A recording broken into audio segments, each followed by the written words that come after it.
Okay, picture this. You're on a busy hospital floor. A patient's condition is changing, and it's changing fast.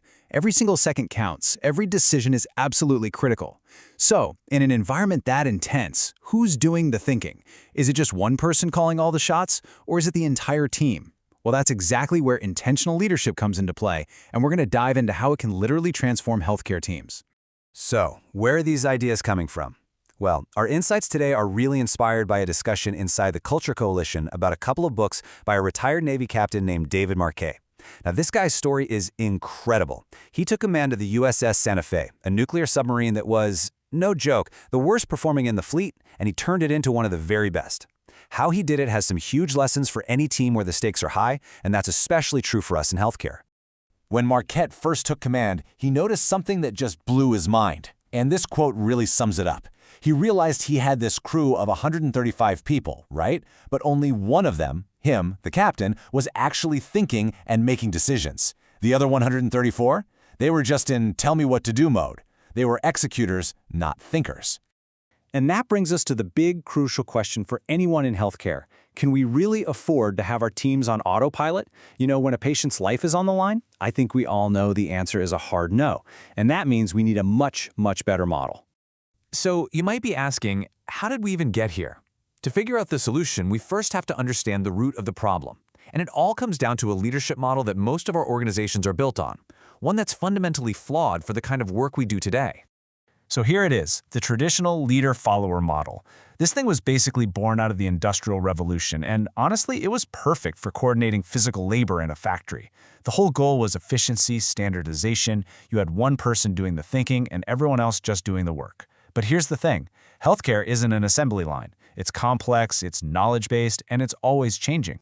And you can see the breakdown right here. On one side, you've got the thinkers, the leaders. On the other, the executors, the workers. In this model, the thinkers have all the power, and the executors are just supposed to follow the instructions.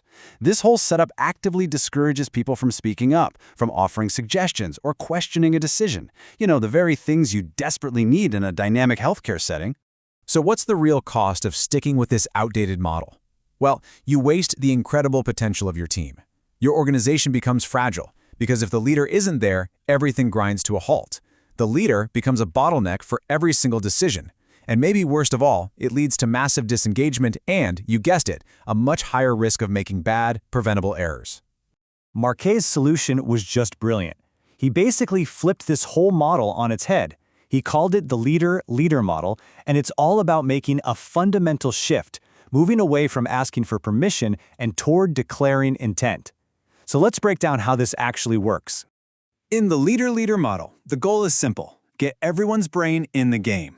Now, this isn't about everyone being the boss. It's about everyone being a leader in their own domain. It means the person who's closest to the information is the one who's empowered to make the call. The whole point is to unlock the full genius of every single person on your team. But look, you can't just walk into a room and say, "Okay, everyone, you're empowered." It's just not that simple. Marquet says there are three essential pillars that have to work together. Think of it like a three-legged stool. First, you have to give people control.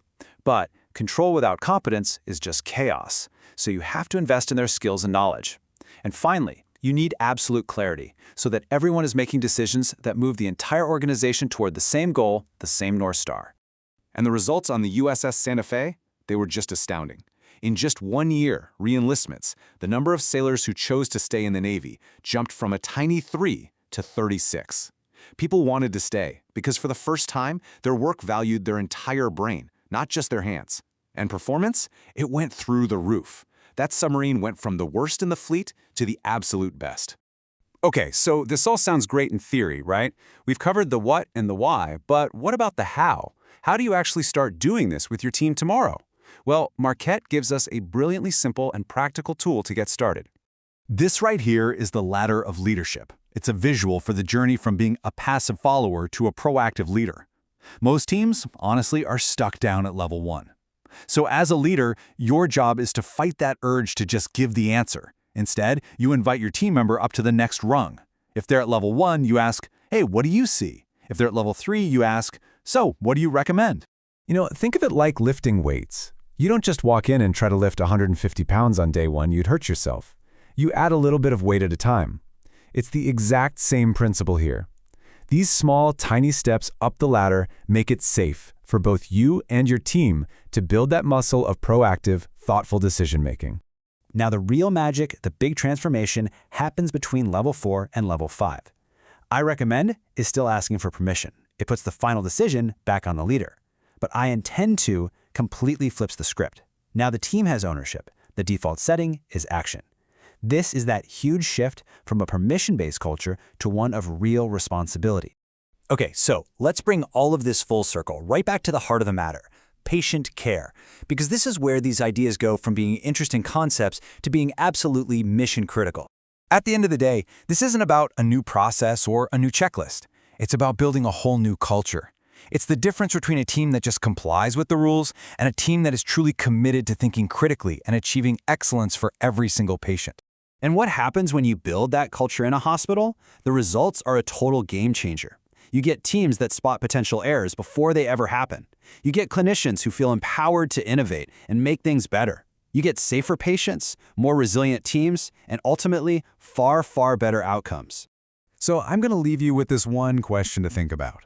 I want you to look at your own team, at your own leadership style. Are your systems, is your language designed to create followers who just comply?